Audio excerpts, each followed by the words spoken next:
हज़रत ईसा ने अपनी अम्मी से कहा था, माँ कब्र पे जाके कहा था, अम्मी अगर इजाजत दे तो तुझे जिंदा कर लूं। अल्लाह ने मुझे ठोकर मार के मुर्दों को जिंदा करने की ताकत बख्शी है, तेरे बगैर जी नहीं लगता। तो माँ ने क्या कहा था? कहा था बेटे मुझे जिंदा न करना। कहा क्यों? कहा मुझे मौत की सख्ती बर्दाश्त करने की दोबारा ताकत नहीं है। अल्लाह अकबर। कहां खड़े हम लोग? उन्होंने कहा था कि मुझे मौत की सख्ती बर्दाश्त करने की मुझ में ताकत नहीं है।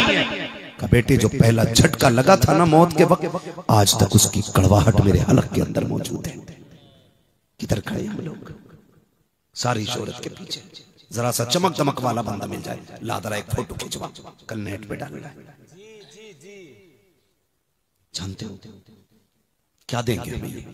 कुछ नहीं, कुछ भी नहीं। बेटियों के दुपट्टे उतर गए और हमें फख्र है कि मेरी बहन के 70,000 फॉलोवर हैं। भाई कह रहा है कि मेरी बेटी की रील 24 घंटे के अंदर बाप कह रहा है कि 25,000 पार कर जाती है। मैंने कहा तूने रील देखी है? ये जो कंधे पे कलम लेके बैठे इनका कलम देखा है कभी गौर किया कि 70,000 मेरी बेटी के एक रील पर 24 घंटे के अंदर व्यूज पार हो जाते हैं। क्या किया है तेरी बेटी ने? 70,000 लोगों के सामने अगर कपड़े उतारे गए तो कौन सा कारनामा किया है? आज जिक्र अहले बैत की महफिल में बैठे हो, मैं पूछना चाहता हूँ हर बेटी और बहन वाले से, जब कयामत का दिन होगा मुस्तफा भी खड़े होंगे, खातून जन्नत भी खड़ी होंगी और उनकी बेटी सैयदा ज़ैनब भी खड़ी होंगी। वहीं पर सवाल उठ करके आएंगे, बता खातून जन्नत कहेगी मेरी बेटी के सामने अकबर का लाशा पड़ा था लेकिन सर से दुपट्टा नहीं उतरा, कासिम की जवानी उठ गई लेकिन हया की चादर नहीं उतरी, हुसैन के गले पे खंजर चला लेकिन शरीयत पामाल न हो सकी। तुम मुझे बताओ तो सकी 70,000 फॉलोवर लेके कहां जाओगे? मुझे बताओ तो सकी क्या जन्नत की बहाली 70,000 फॉलोवर की बहाली पर मौकूफ है या उनके इशारे पर मौकूफ है? हकीकत तो ये है, तुम्हें भी कहना पड़ेगा तुझसे और जन्नत से क्या मतलब? वहां भी दूर हो, हम रसूलुल्लाह के जन्नत रसूलुल्लाह। नारे तकबीर, नारे रिसालत, मसलके आला हजरत। वाह वाह वाह। कितने दिन लगा लोगे नारे? बहुत अच्छा है। थोड़ी देर कूद लेते, वाह वाह भाई, वाह वाह भाई, वाह वाह भाई। कभी रात को लेट और अपना मुहासबा कर, क्या तू वाह वाह कहने के लायक है?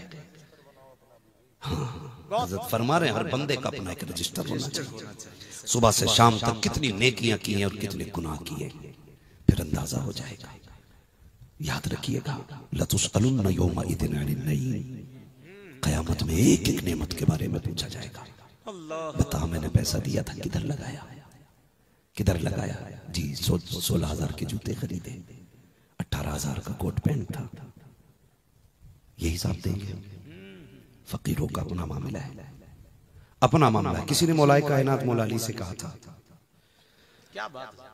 कि आप उतनी मजदूरी करते हैं जितने से काम चल जाए, ज्यादा क्यों नहीं करते? फरमाने लगे जायज तो है, लेकिन मैं जानता हूं दौलत अगर हराम की होगी तो आजाब, और अगर हलाल भी इकट्ठा करेंगे तो हिसाब। और अली दोनों ही चक्करों में पड़ना नहीं चाहता है। क्या बात है यार। फरमाया अली ना हिसाब में फंसना चाहता है और ना आजाम में फंसना चाहता है। किधर की जिंदगी है यार? कहां कट रही है हमारी? किधर जा रहे हैं हम? अमीर होना बुरा नहीं नौजवानों, मैं तो ये कहता हूं सारे कमाओ और खूब कमाओ, इतना कमाओ कि तुम किसी के ऊपर बोझ ना रहो, लेकिन इस नियत से कमाओ कि हम दूसरों का बोझ खुद उठाया करेंगे। जी जी बेशक, बहुत अच्छा। इस नियत से कमाओ कि हम दूसरों का बोझ उठाएंगे, लेकिन माफ कीजिएगा हमारा जितना लेवल ऊंचा होता उतनी बड़े हम फिरौन बनते हैं।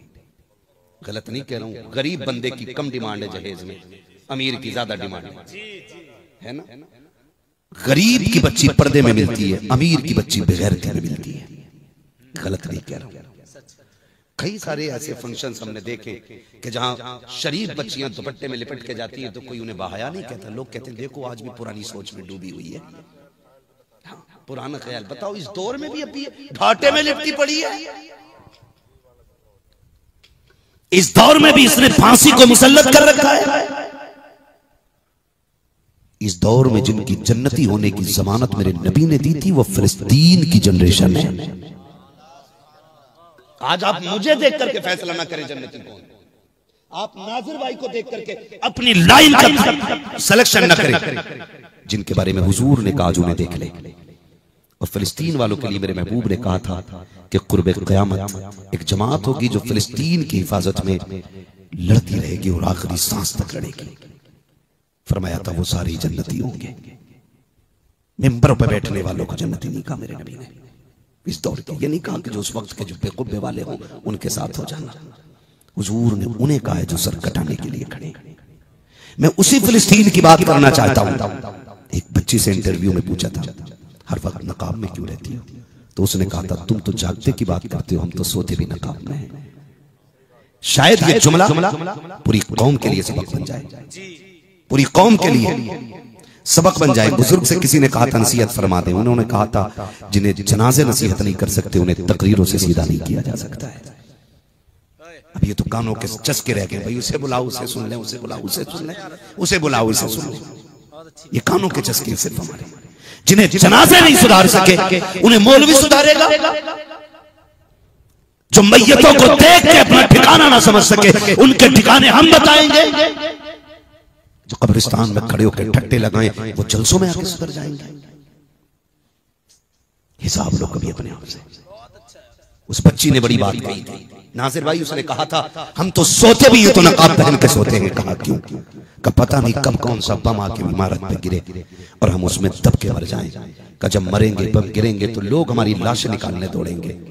हमें हुजूर से इतनी गैरत आती है कि हम ये चाहते हैं कि हमारी लाशों पे भी लोगों की नजर पड़े तो बेपर्दा लाशें नहीं होनी चाहिए।